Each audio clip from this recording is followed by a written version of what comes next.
Hello, and welcome back to US History and Elections.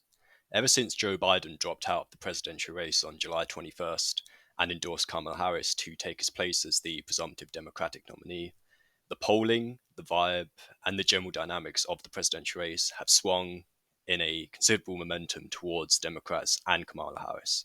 In this video, we're going to be taking a look at what this momentum means for the general race. We're going to be looking at some national polling. We're going to be looking at some recent polling that has been done in swing states for both Senate races and the presidential election, looking back at how these exact same polls were looking only a month or two ago when Joe Biden was still in the race. And we're going to be looking at whether this momentum can continue going, whether it's going to hit a standstill, or whether Donald Trump can begin to take some of the gap that he has lost, see if he can take it back recently. And at the end, we're going to be looking at some caveats for the Democrats, what they might need to worry about, and look at the current betting market favorites for both the House, Senate, and the presidential race. Now, as you can see, what I have up here is the rolling average of Kamala Harris versus Donald Trump in a two-way race. This doesn't include any third-party candidates on 538. And as you can see, when this began, it doesn't include some third-party candidates. But let's just be real. Kennedy is essentially a non-factor at the moment, and I'll explain to you why that is ever since Joe Biden dropped out of the race. But as you can see, Harris's lead was only 0.8. It has narrowly, steadily grown since then to 2.7. And considering the polling numbers we have got recently, it looks like it is about stabilized at this number. And it's going to be very interesting. We've got the DNC coming up. I'll talk about that later. But this is pretty much the state of the race at the moment. And what I wanted to look specifically was these Cook Political Reports polling numbers. Now, these came out a day or two ago. They released the Harris versus Trump polling numbers a bit earlier than the down ballot Senate swing state numbers. I don't know why they did that, but they did. Now, first of all, I want to look at the Harris versus Trump numbers. We're going to look at May 2024, compare it, see what it looks like. And as you can see in May 2024, Trump was running against Biden at this time, remember? Every single swing state, minus Wisconsin, which is always a pain in the ass when you look at the polling, is leaning towards Trump. Nevada is heavily leaving, and so is North Carolina, which is no surprise there. Of course, margin of error probably puts all of these into a possible toss-up outside of Nevada and North Carolina, but it was heavily, heavily Trump. And now you look at the current margins, these were measured, I believe, at the very start of August, so about a week or two into Kamala Harris's presidential campaign. And she is now leading by the same, small margins, but leading nonetheless in every single state minus Georgia, where she is tied, and Nevada, where Trump is still up +3. Remember, Trump was up +9 in their polling. Of course, there's some crazy outliers. Harris is apparently swung North Carolina 8 points, but these are the sort of trends we're seeing. And whilst I would take that single result from one single poll with a pinch of salt, these are trends we are seeing outside of just the Cook Political Report polling, even though they do quite good polling and have been fairly consistent in races over the last decade. And I want to look over to the other side, because this is just as important. Of course, the presidential race is important, but whoever's going to win the Senate is also very important. Democrats playing a big defensive game this Senate cycle. And in May 2024, it looked a bit risky. Of course, Bob Casey, incumbent, there's a lot of incumbency. The only non-incumbent was Alyssa Slotkin. She's the Democratic candidate for Michigan, and Ruben Gallego, Democratic candidate for Arizona. And those probably had the two smallest leads. They just did North Carolina and Georgia as general down ballot races because there's no Senate race in either of those two states this cycle.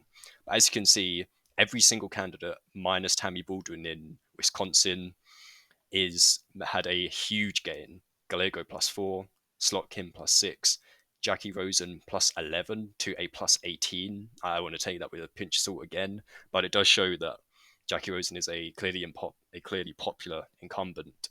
And same with Bob Casey, he got a +5 to a +13, which is a huge amount. And in North Carolina, clearly these polls favor the Democrats very much. North Carolina has Harris +1 in this poll, Dem +8 in the down ballot races.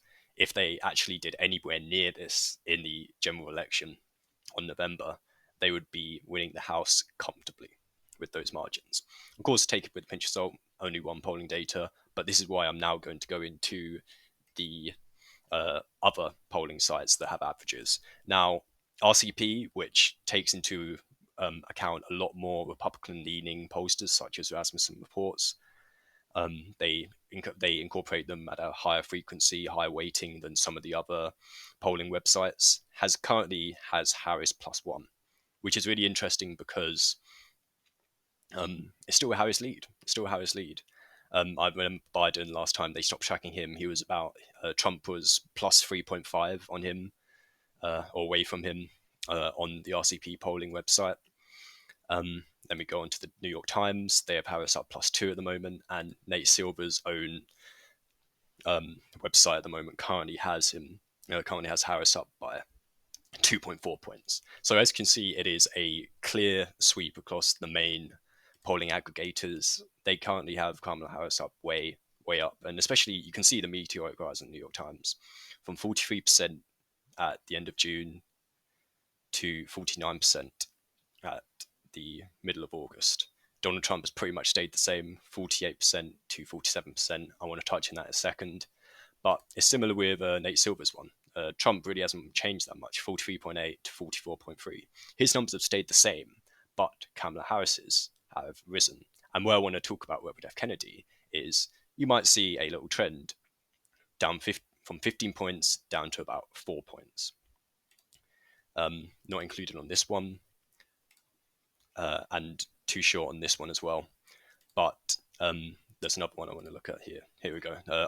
I really like Pew Research Center. They do really great polling on tons of stuff outside of just presidential elections and election results. But as you can see here, July 2024, when Biden was still in the race, Kennedy 15 points, Trump at a +4 lead.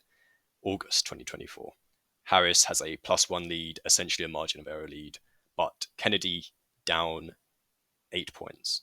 That is a huge margin because it is very clear that Kennedy has been losing a huge amount of support in the last few weeks because I believe there's a lot of Democrats and Republicans who do not like their party's nominee, and in their protest vote, they are voting for the third party candidate, RFK Jr.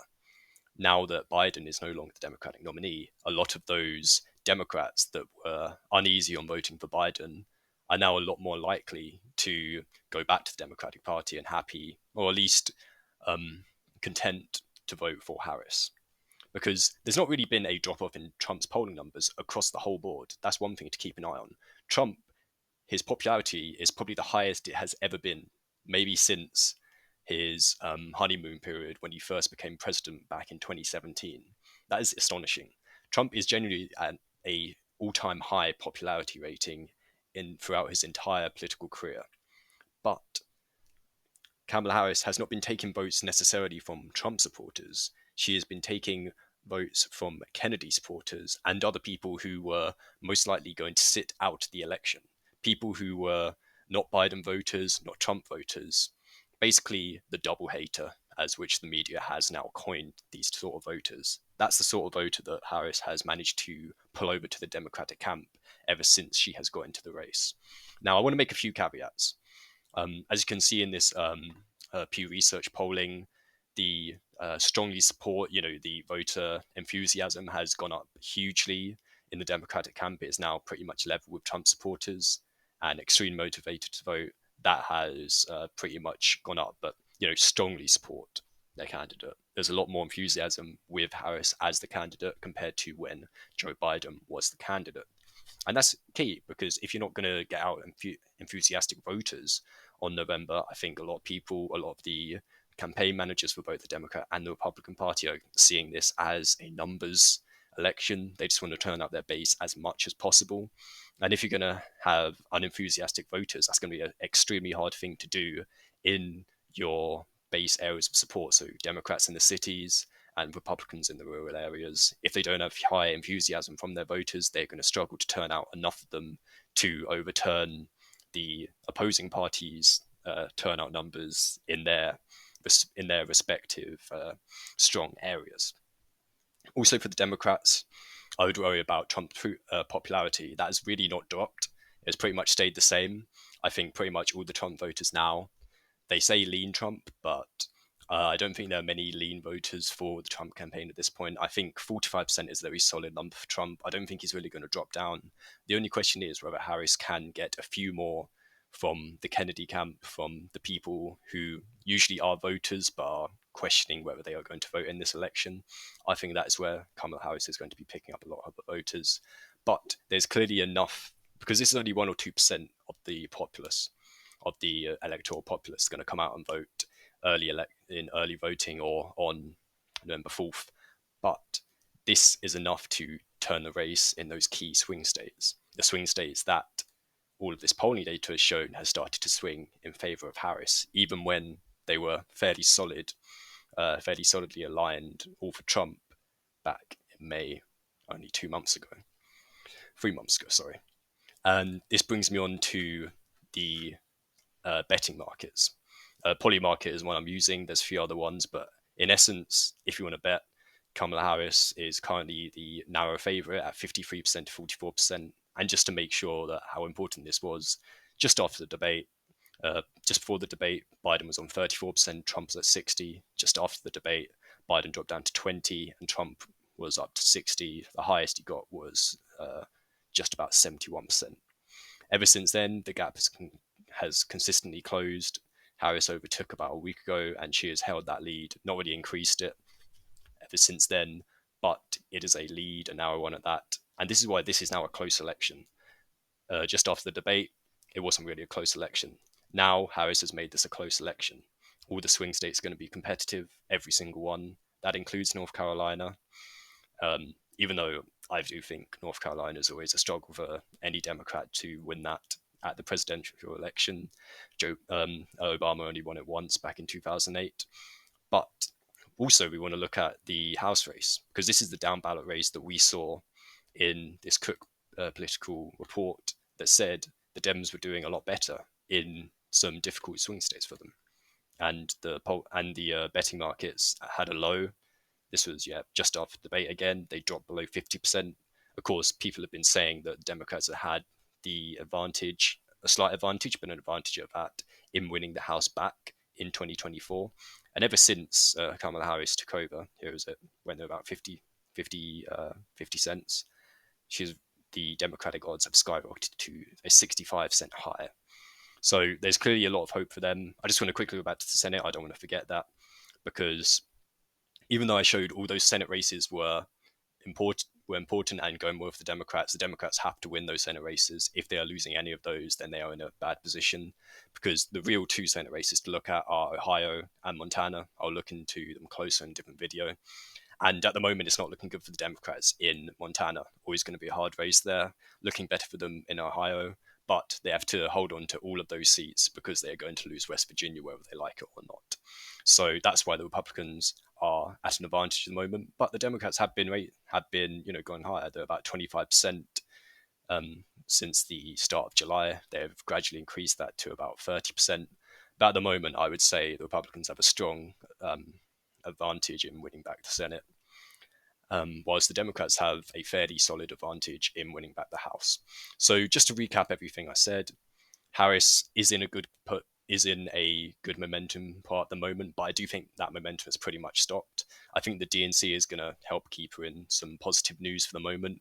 But after the DNC, she's going to have to do some campaigning. She's going to have to do some interviews. She's going to have to do some press conferences, which she has pretty much sheltered herself from at the moment because she can. She's the vice president. Being the vice president, you don't really have to be in that much of the spotlight. But she's been doing a lot of scheduled, planned, choreographed events, campaigns, media shoots, everything like that. She has tried to keep her campaign very squeaky clean. The Trump campaign has tried to be a bit disruptive, as it was back in 2016. I think Trump started to realize that his campaign is a bit on the ropes. I want to go more into that in another video. But it's going to be really interesting to see after the DNC if this momentum continues, holds, or even starts to fall away. So thank you for watching. I hope you enjoyed the video. Remember to like, comment, and subscribe, and I'll see you all again very soon.